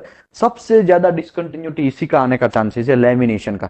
लेमिनेशन मतलब आपका एक बुक है, समझो ये बुक तो बहुत बड़ा है ना, अभी ये यूटी का बुक है ना, ये बहुत बड़ा है, देखो इतना बड़ा है ना, लेकिन उसके अंदर पेजेस है, लेकिन बीच में तो एरी होगा ना, 2 पेज के बीच में, तो उसको लेमिनेशन बोलेंगे। इसमें बहुत सारे लेमिनेशन, 200 पेज है तो 200 लेमिनेशन समझो, समझे। लेकिन एक्चुअली वही बुक की जगह मैं आपको ये मेटल का टुकड़ा दे दूं तो, ये मेटल का टुकड़ा दे दूं तो इसमें लेमिनेशन होगा? इसमें हो सकता है, लेकिन मैंने यूटी चेक किया है, नहीं है तो नहीं है अभी, ठीक है। और पीछे तो पढ़ना ही नहीं है, होगा। चलो कोई बात नहीं, हो सकता है, यस लेमिनेशन होने का चांसेस है, लेकिन यूटी हमने किया है, इसमें यूटी करते हैं तो इसमें लेमिनेशन ये प्लेट के अंदर नहीं है, ठीक है। आगे बढ़ते हैं। Billet is flattened and spread out. Non-metallic inclusion may cause the lamination. Pipe and porosity can also cause the lamination of the same manner is shown below. देखो, पाइप एंड पोरोसिटी, पाइप मतलब वो discontinuity था वो, and porosity वो सब चीज जब role करेंगे तो लेमिनेशन आने का चांसेस है, बन जाएगा। ओके, बिलेट इज रोल्ड, जब हम बिलेट को रोल करेंगे, ये इतना बड़ा बिलेट है, क्या है ये? बिलेट है, ठीक है। ये बिलेट को जब हम रोल करेंगे, ये रोलिंग इंडस्ट्री अगर आप देखे होंगे तो पता चल जाएगा आपको, या तो यूट्यूब में सर्च मारिए रोलिंग इंडस्ट्री कैसे काम करता है, रोलिंग इंडस्ट्री ऐसा लिखिए, रोलिंग इंडस्ट्री ऐसा लिखेंगे तो ऑटोमेटिकली वहां पे आ जाएगा, ठीक है। तो अगर रोलिंग करेंगे, ये बड़ा बड़ा पार्ट है, देखो कितना बड़ा है, उसको रोल करके ऐसा छोटा कर दिया, अभी क्या होगा, यहाँ पे एक है, यहाँ पे एक है, यहाँ पे एक है, 3 है ना, यहाँ पे 3 दिखाया हुआ है ना, 1 2 एंड 3, ऐसा 3 है, लेकिन यहाँ पे तो भाई सब 2 हो गया और लंबा लंबा हो गया, ऐसा तो क्या हुआ मेरे भाई, तो यहाँ पे कुछ नहीं है, ये दोनों एक दूसरे से मिल गए, समझे आप, और कुछ नहीं हुआ, ये दोनों एक दूसरे से मिल गए, और ये यहाँ पे थोड़ा बड़ा था, वो थोड़ा बड़ा हो गया है, और ये दोनों मिलके एक हो गया है, समझे आप। रोलिंग करने के टाइम पे ऐसा चांसेस है, तो इसको बोलते हैं स्ट्रिंजर। जब आप लेवल 3 के एग्जाम देंगे तो ये एक क्वेश्चन आएगा, ठीक है। आप याद रखो, लेवल 2 के एग्जाम में भी मैंने इसके लिए इसको भी कवर कर लिया है, ये स्ट्रिंजर, ये शायद आज ही आपका एग्जाम है ना, यस। देखो इसमें ये क्वेश्चन है, स्ट्रिंजर रोलिंग में कौन सा डिसकंटिन्यूटी आने का चांसेस है आफ्टर पोरोसिटी, तो स्ट्रिंजर भी आने का चांसेस है, ठीक है। नॉन मेटालिक इंक्लूजन है, वो बन जाएगा क्या, अभी पहले क्या था, वो नॉन मेटालिक इंक्लूजन था, वो अभी क्या बन गया, वो स्ट्रिंजर बन गया रोलिंग के टाइम, ठीक है। A billet is rolled into the bar stock, non metallic inclusion are squeezed out into the longer and thinner discontinuity called stringer। longer and thinner मतलब longer and thinner मतलब पतला और लंबा हो जाएगा, ठीक है। आगे बढ़ते हैं, देखो यहां पे बहुत सारे यहाँ पे डिसकंटिन्यूटी दिखाए गए हैं। Welding discontinuity there are follow are type of the processing discontinuity. Welding को भी हमने बोला था ना प्रोसेस डिसकंटिन्यूटी बोलते हैं। देखो क्रैक्स, क्रैक्स के कितने टाइप है, star cracks, transverse cracks, longitudinal crack. Star cracks देखो यहाँ पे दिखाया है ना, ये स्टार क्रैक्स है। लॉन्जिट्यूड ट्रांसवर्स क्रैक ऐसा होता है, लॉन्जिट्यूडनल क्रैक ऐसा होता है, और ट्रेस क्रैक है, यहाँ पे देखो चारों डायरेक्शन में पकड़ा है, और यहाँ पे एक आया है और एक यहाँ पे आया है, मतलब चारों डायरेक्शन में उसको खींचना है, तो खींचने के बाद में ट्रेस क्रैक बन जाएगा ना, वो चारों डायरेक्शन में ट्रेस पड़ा, वो चिंगम जैसा। वेल्डिंग होने के बाद वेल्डिंग होने के बाद उसका हम लोग आरटी क्यों करते हैं, पहले तो ये बोलो, आरटी इसके लिए करते हैं, ये हम लोग फैब्रिकेशन इंडस्ट्री की बात करते हैं, तो वेल्डिंग जब मारा है उसके अंदर कोई डिसकंटिन्यूटी रह गया है कि नहीं रह गया है, वो देखने के लिए, समझो इसको जाने देते हैं, क्या फर्क पड़ता है, आरटी नहीं करना, जाने देते हैं। और साइट में गया, वो साइट में जाने के बाद वो फटेगा, बहुत सारे लोग मर जाएंगे, तो हु इज रिस्पॉन्सिबल, हम लोग रिस्पॉन्सिबल है। जब आपने आरटी नहीं करवाया, कोड के अंदर दिया गया था, प्रोसेस अंदर दिया गया था, और आपने अलीबाबा दिखा दिया आरटी, अलीबाबा पता है ना, अलीबाबा में क्या होता है, कुछ और ही एक्सेप्ट वाला ज्वाइंट है, उसी का आरटी लेके दिखा देंगे, सर यही ज्वाइंट है ये, और एक्सेप्ट हो गया, ये आपका ही जॉब का है, लेकिन उसके जॉब का आरटी नहीं होगा, दूसरे किसी का होगा, ऐसा भी अलीबाबा होता है ना। ब्लफ आरटी बोलते हैं, क्या बोलते हैं। अभी 3 महीने या 2.5 महीने पहले ही एक इंजीनियर को मैंने पकड़ा, नाम में नहीं देगा, लेकिन उसने लॉन्ग सिम का ब्लफ आरटी करवाया, नहीं सक्सिम था, सक्सिम का ब्लफ आरटी करवाया। जब मैं चेक सरफेस दिया उसको और पता चला कि ये तो चेक सरफेस है, मैं जॉब पे जाके चेक किया तो वो जॉइंट का आरटी नहीं है, वो जॉइंट जो है दूसरी जगह मैच हो रहा है, समझे। वहां पे मुझे चेक सरफेस जैसा, हाँ दूसरे ऐसा ही सेम सक्सिम दूसरी जगह पे था, उसकी जस्ट बगल में था, और उसका मैं चेक किया, वहां पे वो एकदम फिट बैठ रहा है, वहां पे खड्डा दिख रहा है मुझे, वहां पे फिल्म के अंदर भी मुझे ब्लैक स्पॉट दिख रहा है थोड़ा बहुत, और मैं वहां पे मैच किया तो पता चला भाई साहब यहाँ पे तो कांड कर दिया ये बाइक को। और जब मैंने पकड़ा मैनेजमेंट के अंदर उसको रिप्रेजेंट किया, उसको 2 वीक के लिए से पहले तो उसको सस्पेंड करने की बात चल रही थी, हमने उसको छोड़ो ऐसा गलती होता है लेकिन ध्यान रखो ऐसा करके 2 वीक के लिए सस्पेंशन करवाया। तो ऐसा होता है, अरे वो लोगों का जान लेने का चांसेस है ना। और वही चीज का जब दूसरी बार आरटी किया तो उसमें बहुत सारी पोरोसिटी मिला, और वही पोरोसिटी अगर एक्सेप्ट होके निकल गया होता तो वो जॉब फटा होता तो कितने लोग मरते। बहुत सारे लोग रिस्पॉन्सिबल है यहाँ पे, नाम नहीं देगा, ठीक है। आगे बढ़ते हैं। क्रैटर क्रैक, क्रैटर क्रैक में स्टार क्रैक ऐसा होता है। स्टार क्रैक कब कब आता है मैं आपको बोलता हूं, जब आप वेल्डिंग स्टार्ट करते हैं तब, और वेल्डिंग आप क्लोज करते हैं तब, स्टार्टिंग में और एंड में। तो मैं आपको एक जॉइंट दिखा देता हूं, यहाँ पे देखो, ये जो जॉइंट है यहाँ पे मटेरियल का वेल्डिंग स्टार्ट हुआ है ये, राइट। यहां से ऐसे स्टार्ट करके वो आगे बढ़ा है, तो यहाँ पे स्टार क्रैक आने का चांसेस है। और ये उसने एंड किया है यहां से ऐसा स्टार्ट करके या एंड करके, उसने यहाँ पे एंडिंग किया है, तो स्टार्ट और एंड में एक क्रैक आने का चांसेस है। दूसरा भी मैं, मेरे पास अगर प्लेट है, कहाँ गया, एक और प्लेट है, उस पर भी मैं दिखाता हूँ। देखो ये जो है, ये यहाँ पे बहुत सारे क्लस्टर पोरोसिटी है, देखा। यहाँ पे अगर आप ग्राइंडिंग करेंगे तो शायद आपको क्रैक मिले, स्टार क्रैक।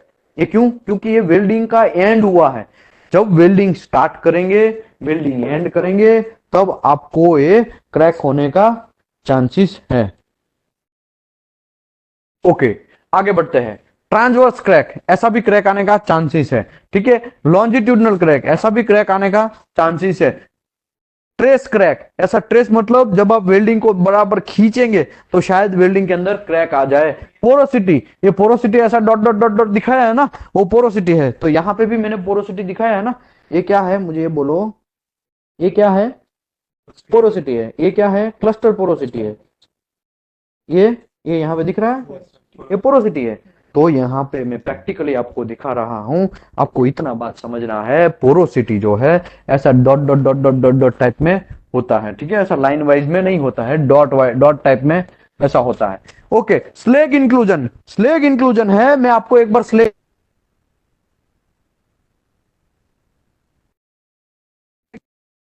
वो भी एक बहुत डेंजरस चीज है।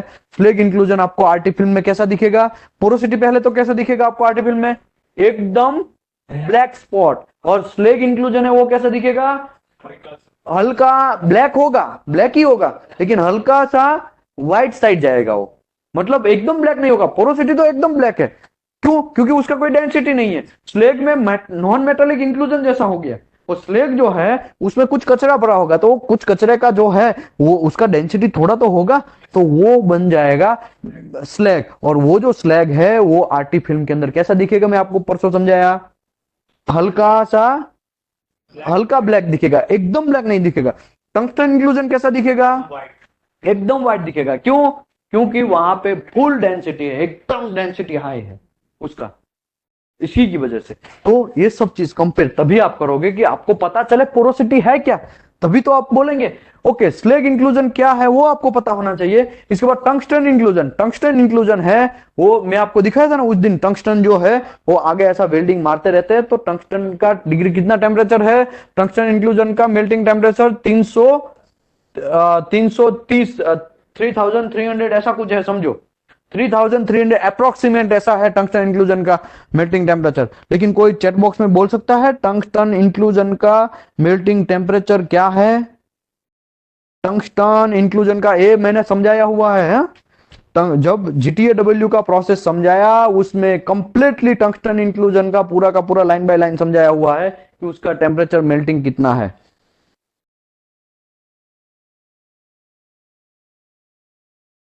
3000 ऐसा समझो आप अप्रोक्स, या 3300 ऐसा समझो आप, ठीक है। अभी जब आर्क वेल्डिंग मारते हैं, कौन सा वेल्डिंग, आर्क वेल्डिंग, तब 6000 डिग्री टेम्परेचर तक प्रोड्यूस होता है। कितना टेम्परेचर? 6000। अभी GTAW मारेंगे तब 2800 या 2500 या 2900 तक टेम्परेचर प्रोड्यूस होता है, उससे आधा होता है। आर्क में ज्यादा हीट है, उसके लिए ज्यादा हीट की वजह से उसको बोला जाता है। किसी ने लिखा है 3400 या 3340, ऐसा अप्रोक्सीमेट समझो आप। ठीक है, वेरी गुड। ये टंगस्टन इंक्लूजन और मेल्टिंग टेम्परेचर है। अभी GTAW भाई साहब हम मार रहे हैं, करंट हमने ज्यादा ले लिया है। क्या किया है? करंट ज्यादा, बहुत ज्यादा ले लिया, 350 तक ले लिया है, 350, कभी कभी 400 भी ले लिया, ऐसा समझो। तब क्या होगा? टंगस्टन की भी प्रॉब्लम होगी, टंगस्टन का भी प्रॉब्लम होगा, टंगस्टन भी हीट होने का स्टार्ट हो जाएगा। ठीक है, टंगस्टन ऐसा हीट होगा, समझो वेल्डिंग का टेम्परेचर गया 3500 गया। कितना गया? 3500 सेल्सियस तक गया। तब ये टंगस्टन का मेल्टिंग टेम्परेचर कितना था? अभी क्या होगा? टंगस्टन पिघलने लगेगा, टंगस्टन पिघलने लगेगा और वेल्ड मेटल के अंदर गिर जाएगा, और गिर जाएगा फिर वो क्या होगा? वेल्डिंग तो आप मार ही रहे हैं, शायद ऐसा भी हो कि वेल्डिंग बंद हो जाए, क्योंकि टंगस्टन ही पिघल गया है, तो ऐसा भी हो वेल्डिंग बंद हो जाए। और लेकिन वो भाई साहब जो गिर गया है वो वेल्डर को पता है, लेकिन फिर भी वेल्डर क्या होगा? कौन ग्राइंडिंग करेगा, खली वली कौन देखने वाला है। ठीक है, ये तो इंडिया में तो ऐसा होता है, गल्फ में ऐसा नहीं चलता है, वरना वेल्डर रिवॉक डिस्क्वालीफाई होता है। हाँ, उसका रिपेयर परसेंटेज देखा जाता है कि ये A grade welder, B grade welder, C grade welder या डी ग्रेड वेल्डर। कल मैंने समझाया था ना, 4 टाइप के वहां पे ग्रेडिंग सिस्टम है सऊदी आरामको में। तो ऐसा भी होता है कि भाई ये वेल्डर अगर डी कैटेगरी में आ गया तो रिजेक्ट कर देना है, सी कैटेगरी में है सर्वेलेंस पे रखना है, बी कैटेगरी है वो थोड़ा अच्छा वेल्डर है लेकिन उसमें इंप्रूवमेंट लाना है, वो ए कैटेगरी एकदम स्टैंडर्ड वेल्डर है। जनरली ए कैटेगरी को वेल्डर को वेल्डिंग करने देना चाहिए। लेकिन वो चलो चलो ये तो गलत, ये तो अलग बात है, हम लोग वो टॉपिक पे नहीं डिस्कस कर रहे हैं। आरामको का रिपेयर परसेंटेज कैसे कैलकुलेट करना, पूरे प्रोजेक्ट का रिपेयर परसेंटेज कैसे कैलकुलेट करना, उस सब में अभी यस वो वीकली बेज रहता है और मंथली बेज रहता है, ईयरली बेज रहता है, वो डिपेंड ऑन कंपनी। ठीक है, आगे बढ़ते हैं। 3500 गया टेम्परेचर और टंगस्टन भाई साहब पिघल के मटेरियल के अंदर गिर गया, और गिरने के बाद क्या हुआ? प्रॉब्लम होना स्टार्ट हुआ, और उसी को बोलते हैं टंगस्टन इंक्लूजन। ये टंगस्टन की फट गई। ठीक है, टंगस्टन की इसके लिए फट गई क्योंकि उसका मेल्टिंग टेम्परेचर इतना था और मटेरियल का टेम्परेचर हीटिंग की वजह से ज्यादा करंट भाई साहब वेल्डर ने ले लिया तो गया ज्यादा। Okay, lake of penetration, lake of penetration है, प्रॉपर पेनेट्रेशन ही नहीं होना। एक प्लेट था ना हमारे पास, कहां गया लेक ऑफ पेनेट्रेशन का? एक प्लेट था, हाँ ये क्या है? लेक ऑफ पेनेट्रेशन है, ये पेनेट्रेशन है, लेक ऑफ पेनेट्रेशन, पेनेट्रेशन ही हुआ नहीं है मेरे भाई, तो ये भी होने का चांसेस है। और lake of fusion, lake of fusion जो है वो ऐसा चीज कि यहां पे देखो ये है लेक ऑफ फ्यूजन। ठीक है, यहां पे ये जो चीज हुआ है वो लेक ऑफ फ्यूजन बोलते हैं, मतलब फ्यूज नहीं हुआ, मेटल ही फ्यूज नहीं हुआ। हमने तो बराबर 6000 डिग्री टेम्परेचर बराबर मेल्टिंग किया, लेकिन भाई साहब वहां पे वो इलेक्ट्रोड ही नहीं पहुंचा, वहां पे टेम्परेचर पहुंचा ही नहीं, उसी की वजह से लेक ऑफ फ्यूजन आने का भी चांसेस है। ओके, अंडरकट, अंडरकट तो आपको पता है नाखून जैसा होता है। आप लोगों को फंडा याद रखो, नाखून ही याद रखने का।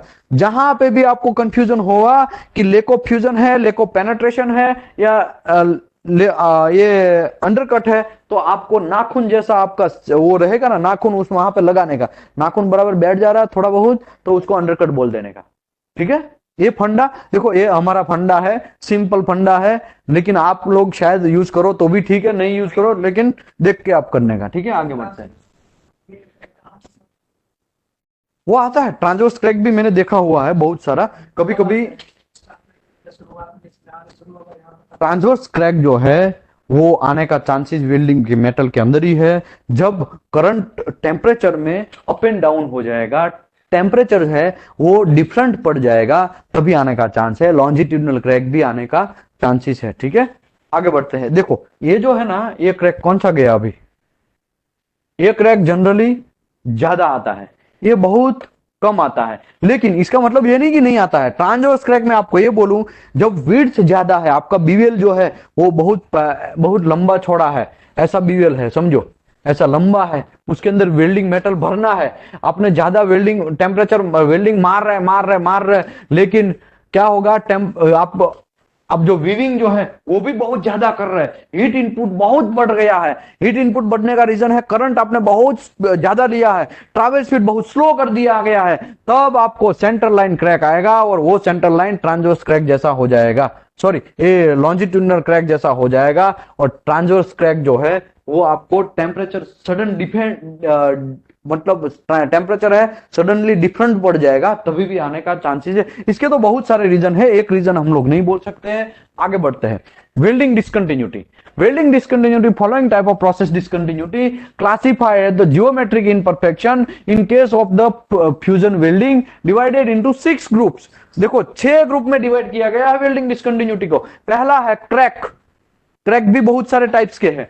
दूसरा है केविटी, मतलब पोरोसिटी जैसा समझो आप। तीसरा है solid inclusion, tungsten inclusion, metallic inclusion, slag inclusion, copper inclusion, वो बहुत सारा चीज, ठीक है। Lack of fusion and penetration, उसके बारे में आप अवेयर है। इसके बाद imperfection shape and dimension, imperfect shape and dimension मतलब इनपरफेक्ट शेप एंड डायमेंशन का मतलब आपका शेप ही प्रॉपर नहीं आया है, मतलब मटेरियल जो है वो अलाइनमेंट में प्रॉपर नहीं है। मिस अलाइनमेंट, मिसेलेनियस इनपरफेक्शन, कुछ ऐसे परफेक्शन जो एक्सेप्ट नहीं है ऐसा, ठीक है। आगे बढ़ते हैं, it is important that imperfection is correctly identified thus the following of the cases in identify and the action is taken prevently further occur। अगर आपको ये सब चीज पता है ना तो आप ले सकते हैं एक्शन, आपको पता ही नहीं है तो आप एक्शन नहीं ले सकते हैं, समझे बात। नया कोई रॉकेट नहीं है, ठीक है ना। आगे बढ़ते हैं, क्रैक्स दो defined as a imperfection produce by the local rupture in the solid state which may arise from the effect of the cooling और ट्रेसिस। कूलिंग की वजह से, ट्रेसिस की वजह से लोकल रैप्चर होगा। लोकल रैप्चर मतलब कि वहां पे कुछ भंगाण पड़ेगा, वहां मटेरियल जो है उसके बीच में प्रॉपर सॉलिडिफिकेशन ना होने के चक्कर में वहां पे क्रैक जनरेट हो जाएगा, ऐसा होने का चांसेस है। तो कितने टाइप के क्रैक है, तो क्या longitudinal crack, transverse crack, radial crack. देखो लॉन्जिट्यूडनल मतलब ऐसा आपको दिखाया हुआ लॉन्जिट्यूडनल, और अगर समझो ऐसा पाइप है, यहां पे ऐसा पाइप का एक दूसरा यहां पे ऐसा वेल्डिंग मारा हुआ है, तो ऐसा भी हो सकता है ना, पाइप पूरा का पूरा ऐसा राउंड में क्रैक हो, बेस मेटल में क्रैक हो या वेल्ड मेटल में क्रैक हो, ऐसा भी होने का चांसेस है ना। एकदम रेडियल राउंड में रेडियल क्रैक होगा तो वो भी चांस है। क्रेटर क्रैक, क्रेटर क्रैक ने आपको बोला कि आपका start point and and point, मतलब किसका, वेल्डिंग का स्टार्ट करेंगे तभी और वेल्डिंग का एंड करेंगे तभी, तो ये नहीं लाने का मैंने बहुत सारे एग्जांपल भी दिए थे। Post flow, purge flow, purging करने रहना का, समझो आप वेल्डिंग स्टार्ट कर रहे तो पहले तो गैस थोड़ा बहुत उसको जाने देने का, फिर क्या करने का, समझो जीटीएडब्ल्यू मार रहे तो पहले टॉर्च को रखने का, कुछ एंगल पे रख के धीरे धीरे उसको फ्लो होने देने का ताकि ऑक्सीजन है वो भी निकल जाए। दूसरा वहां पे थोड़ा हीटिंग करने का, तो आगे से वेल्डिंग स्टार्ट करने का, फिर वहां से स्टार्ट करने का। समझो मेरा ये वेल्डिंग यहां पे मारना है, यहां से वेल्डिंग मुझे स्टार्ट करना है, तो यहां से ऐसा ऐसा करके फिर यहां से ऐसा ऐसे स्टार्ट कर देना, ऐसा भी कर सकते हैं, ओके। दूसरा समझो आपको टॉर्च खत्म, मतलब वेल्डिंग खत्म हो गया है, तो फिर सीधा ही टॉर्च को उठा नहीं लेना है, आपको धीरे से पहले वहां रखना है, थोड़ा एंगल बनाना है और फिर धीरे धीरे फ्लो को, जो आपका गैसेज आ रहा है आर्गन, उसको फ्लो होते देना है, बाद में धीरे से वो निकालना है। ऐसा एकदम झटके से निकालेंगे तो क्रैटर क्रैक आएगा ही आएगा, समझे आप।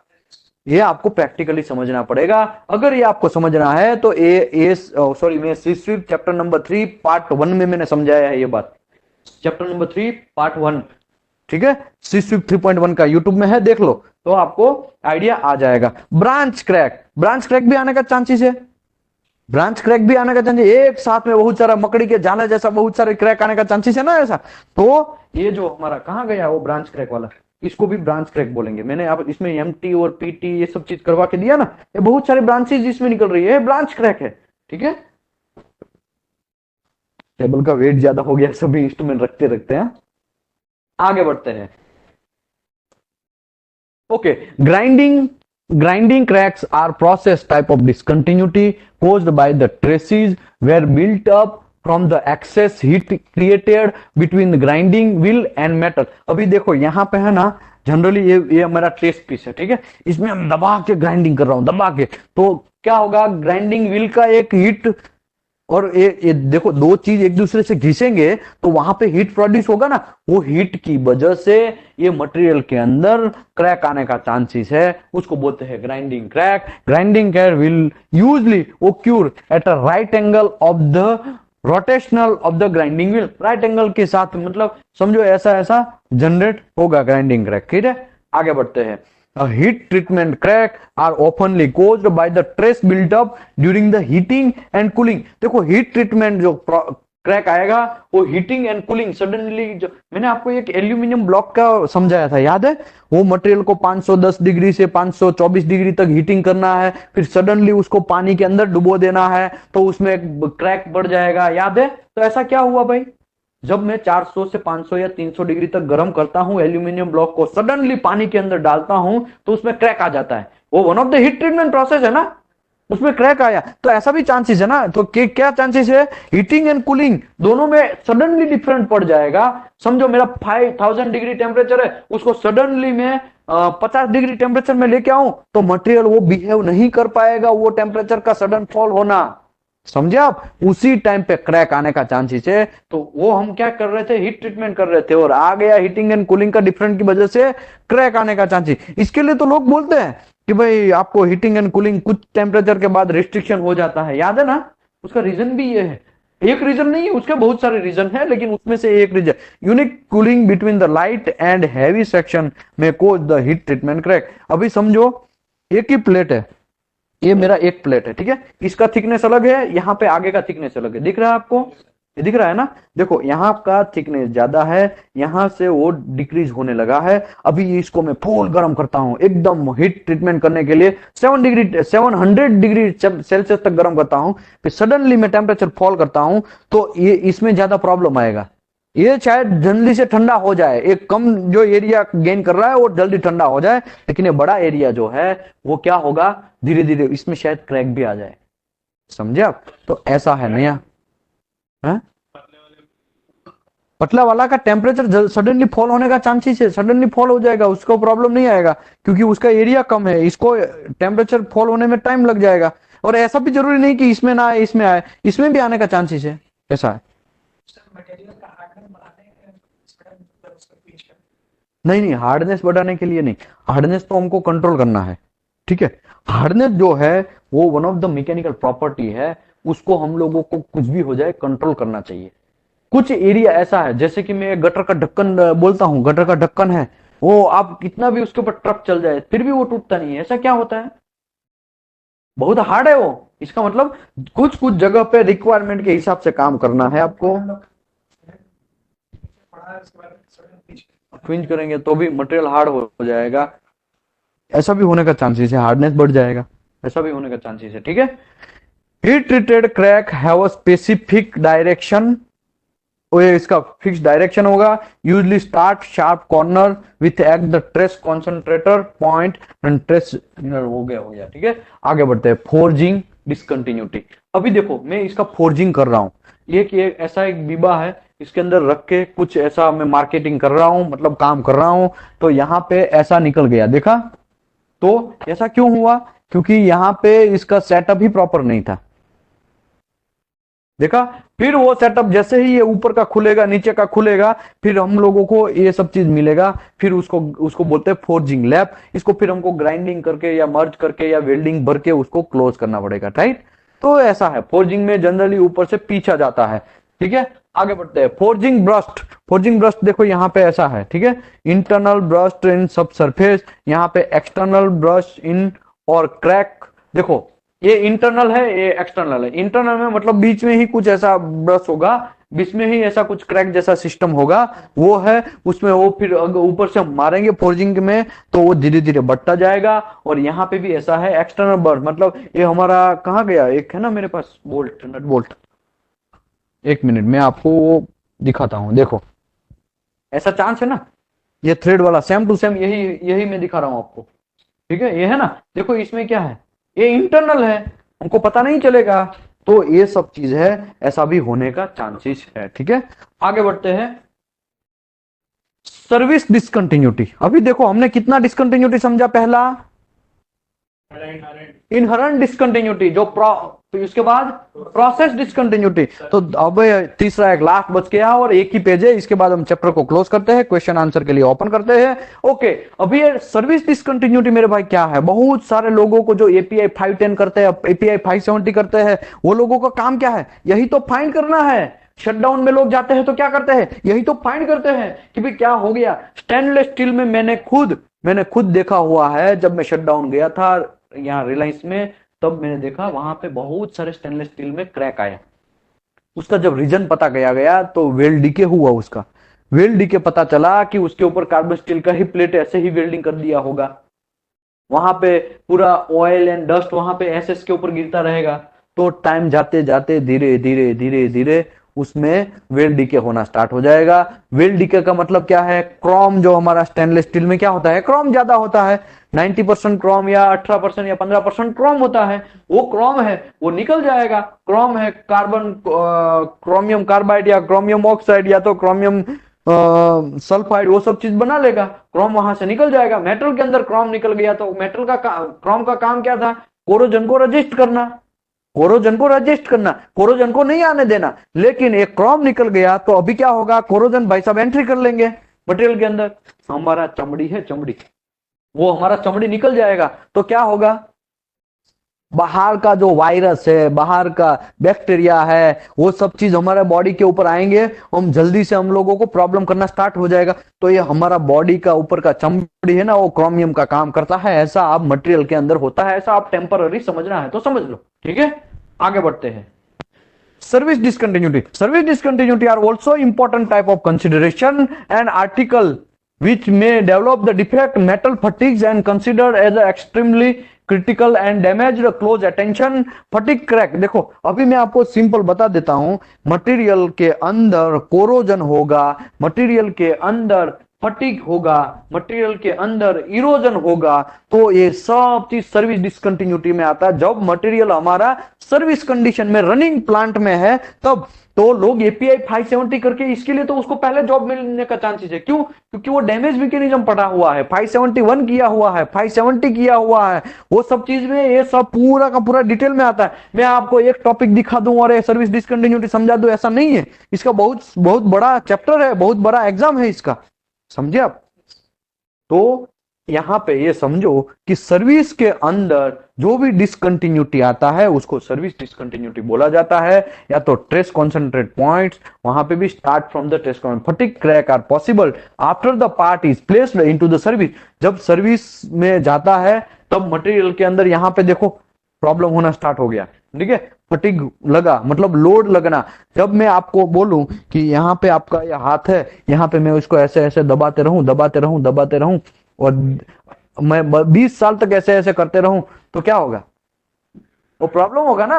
आपको कोई धक्का डेली लगेगा तो भी क्या होगा? वहां पे कुछ चांस होगा, यहाँ पे कुछ डैमेज होने का चांसेस है, वो वियर एंड टीयर का भी चांसेस है, या तो फिर आपको डेली धक्का लगेगा तो वहां पे क्रैक आएगा। तो ऐसा है, मतलब यहां पे आप समझो service discontinuity nothing else. Service discontinuity service के टाइम पे मटेरियल के अंदर फ्लूइड फ्लो हो रहा है, वो फ्लूइड जो है डेली घिसते जा रहा है, डेली मटेरियल पाइप की थिकनेस के ऊपर घिसते जा रहा है। तो एक टाइम ऐसा आएगा कि 10 mm थिकनेस का शायद पाइप हो, वो धीरे धीरे 20 साल या 5 साल के बाद वो 5 mm का भी हो जाए, शायद 8 mm का भी हो जाए, मतलब 10 mm तो नहीं रहेगा, राइट। वो क्यों होगा ऐसा? मटेरियल के अंदर का जो फ्लूइड है वो वियर एंड टीयर करना स्टार्ट करेगा, कभी कभी हैमरिंग इफेक्ट भी करना स्टार्ट करेगा, तो ये सब धीरे धीरे धीरे धीरे कम होता जाएगा, राइट। तो यही है, नया कोई रॉकेट नहीं है। आशा करता हूं आप लोगों को ये बात समझ में आई होगी, ऑफलाइन वाले को भी, ऑनलाइन वाले को भी। डेली हम लोग बहुत सारे, यहाँ पे बहुत सारे हम लोग सेशन करते रहते हैं, जिसको ये पूरा का पूरा सेशन जो पेन ड्राइव के अंदर चाहिए तो पेन ड्राइव के अंदर भी आप ले सकते हैं। ओनली स्मॉल कॉस्ट है इसमें। कितना वीडियो है दीपेश? 2, 3, 2 इतने सारे वीडियोज है, वीडियोज आपको मिलेंगे पेन ड्राइव के अंदर। पेन ड्राइव में आप इंटरनेट में भी रेट चेक करेंगे तो 12 रुपया शायद है, मैं देखा है, लेकिन हम लोग 1399 में आपको दे रहे हैं, वो भी भर के। तो हम लोग यहाँ पे 64 GB का पेन ड्राइव आपको देंगे, वो free of cost, not free of cost, 1399, मतलब आप इंटरनेट में सर्च मारेंगे तो 1250 उसका इंटरनेट में रेट है, ठीक है।